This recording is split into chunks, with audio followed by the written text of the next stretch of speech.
Hi, I'm Brenda Bashira with the Bashira Real Estate Team at Keller Williams. And if you are a home buyer, home seller, or maybe you are both, and you have been thinking about making a move, you've probably been watching the real estate market fairly closely.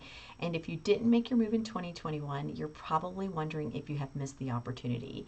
And the answer to that is no. And let me explain why. If you go back to pre-pandemic times, we were seeing home prices appreciate at a 3.8% average nationally.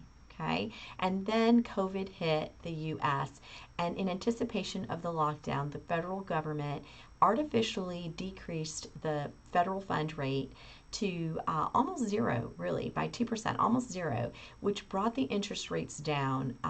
We were seeing interest rates as low as like 2.875, so under 3%.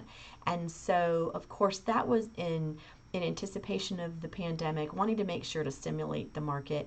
And while the first few months of being on lockdown, we did see, real estate market almost go to a halt.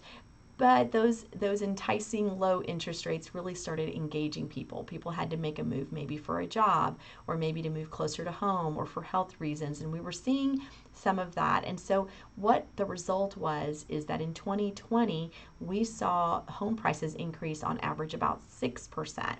Well, as more and more restrictions lifted with COVID and more people just started becoming mobile, we really saw the full effects of that near zero interest rate, or less than 3% mortgage interest rate, and near zero for banks to borrow money.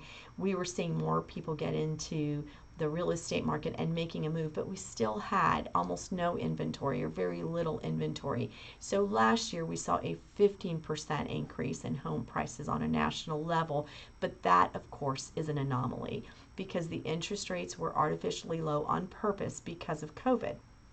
Well, in 2021, the inflation numbers were hitting above the 2% that the federal government likes to see. And they had no alternative but really to increase interest rates, right? And so to slow down that inflation, that's what they did. And they're predicted to continue to go up a little bit. Now, interest rates are um, not considered high by historical standards. In fact, they're still considerably lower than the average if you look at the average over the past 20 years.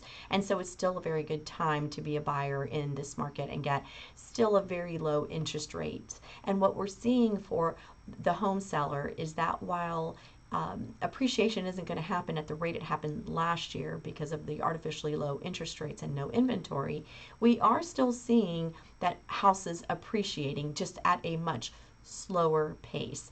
So all in all, still a great time to buy or sell. So if you're thinking about making a move, give us a call. We're here to help.